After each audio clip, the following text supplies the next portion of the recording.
កត្តារារាំងទៅលើការសម្រក់គីឡូចឹងបងដែលធាត់លើសគីឡូខ្លាំងហើយអត់ដឹងថាខ្លួនឯងហ្នឹងទាំងគីឡូដោយសារមូលហេតុអីបានអត់ស្រកទៅទៀតឬក៏ពិបាកសម្រក់គីឡូចាអញ្ចឹងនៅពេលដែលយើងញ៉ាំច្រើនយើងលើសតម្រូវការរាងកាយគឺយើងពិបាកសម្រក់គីឡូហើយក្រៅពីនឹងទៀតគឺញ៉ាំច្រើនហើយខ្ជិលមែនទែនចាអត់ហាត់ប្រាណទេបងប្អូនចាហើយបងប្អូនខ្លះគឺគាត់មានបញ្ហា stress ចា stress មិនត្រឹមតែរារាំងទៅលើការសម្រក់គីឡូទេថែមទាំងបង្កជំងឺយ៉ាងច្រើនទៀតបងទាំងអស់គ្នាប្រយ័ត្នមែនទែនណាចាហើយបងខ្លះគាត់ប្រើប្រាស់ជាមួយនឹងមធ្យោបាយពន្យារកណាត់មិនថាលេបថ្នាំ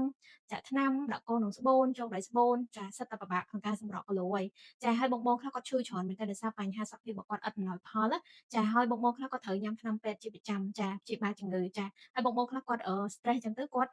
លេបថ្នាំរងាប់អារម្មណ៍បងប្អូនចាគាត់ពិបាកក្នុងការសម្រក់គីឡូដូចគ្នាបងខ្លះគាត់ញ៉ាំទឹកតិចមែនទែនចាហើយបងខ្លះគឺគេងសម្រាកនឹងអត់គ្រប់គ្រាន់ទេចាហើយបងខ្លះទៀតគឺគាត់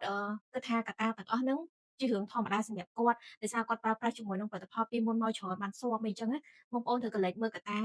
សំខាន់ៗទាំងអស់ហ្នឹងហើយក្រៅពីហ្នឹងទៀតគឺបញ្ហាទាក់ទងមួយហ្សែនដំណោពូជបើសិនជាបងមានកត្តាហ្សែនដំណោពូជគឺយើងមានវិធីសាស្ត្រក្នុងការកែអត់ជាបញ្ហាទេបងកុំបារម្ភគឺស្រកបានដូចគ្នា